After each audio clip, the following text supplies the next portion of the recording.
ജഗ,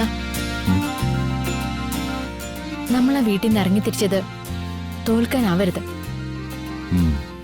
ജീവിച്ച് കാണിക്കണം. അതെ വന്ദന, എന്റെ തോൽവി കാത്തിരിക്കുന്നവരുണ്ട് ആ വീട്ടില്. അതുകൊണ്ട് തന്നെ ഞാൻ തോക്കില്ല.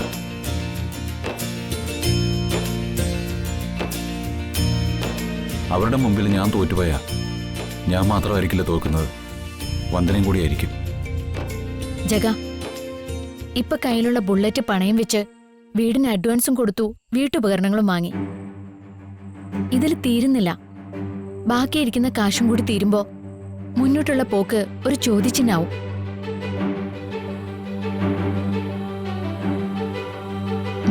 നമുക്ക് പട്ടിണി കിടക്കാം, പക്ഷേ കൂടി ഒരു കുഞ്ഞുണ്ട്.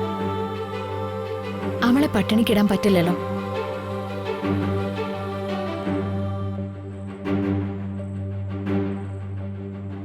സ്വർണ്ണക്കരണ്ടിയായിട്ട് ജനിച്ച മോളാ ഇവള്. വന്ദനെ, ആരെങ്കിലും സ്വന്തം കുഞ്ഞിനെ പട്ടിണിക്കിടുവോ? നീ മോള് എന്റെ മോളാ. ജഗ, ഞാനൊരു ജോലിക്ക് പോയാലോ എന്ന് ആലോചിക്കാം.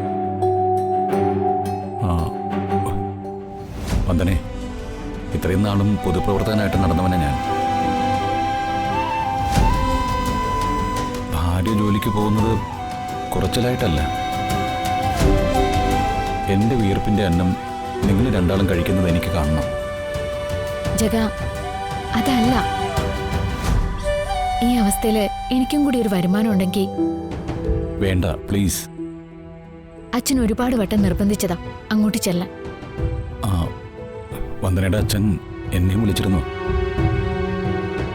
വന്ദനമ്മേ, നമുക്ക് അച്ഛനെയും അച്ഛമ്മയും കൂടി ഇങ്ങോട്ട് കൊണ്ടുവന്നാലോ?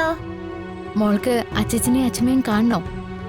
അവരെ മാത്രമല്ല, മുത്തശ്ശിയെയും സുചിത്ര ആന്റിയെയും ഗോകുലേട്ടനെയും വിനു അങ്കിളിനെയും ഒക്കെ കാണണം. പിന്നെ മനോജ് അങ്കിളിനെയും കാണണം. ഒരാളുടെ പേര് വിട്ടുപോയല്ലോ, പ്രകാശനങ്ങളുടെ.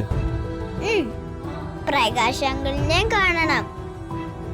പ്രകാശ് അങ്കിള് ചില സമയത്ത് പാവുക, ചില സമയത്ത് ദിയമോളെയും അച്ഛനെയും ഒക്കെ വഴക്ക് പറയും. നമുക്കേ അവരെയൊക്കെ ഇങ്ങോട്ട് കൊണ്ടുവരാം. അതിനു മുമ്പ് ഇവിടെ കുറച്ച് കാര്യങ്ങളൊക്കെ ഒരുക്കാനുണ്ട്. അത് മതി. വന്ദനമ്മേ, ആ ഫോണിങ് എടുക്ക്, ഞാൻ അച്ഛമ്മേനെ വിളിച്ചിട്ട് വരാം.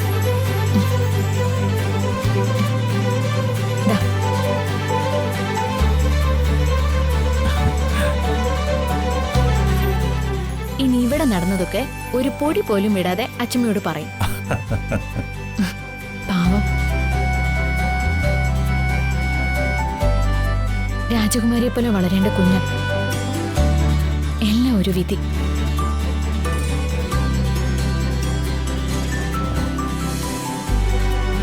വന്ദനെ, ഭീമോള് ഒരു കുറവുമില്ലാതെ രാജകുമാരിയെ പോലെ തന്നെ നമ്മൾ വളർത്തും. എന്റെയും വന്ദനയുടെ കൊട്ടാരത്തിലെ രാജകുമാരി. മാനത്തെ കൊട്ടാരം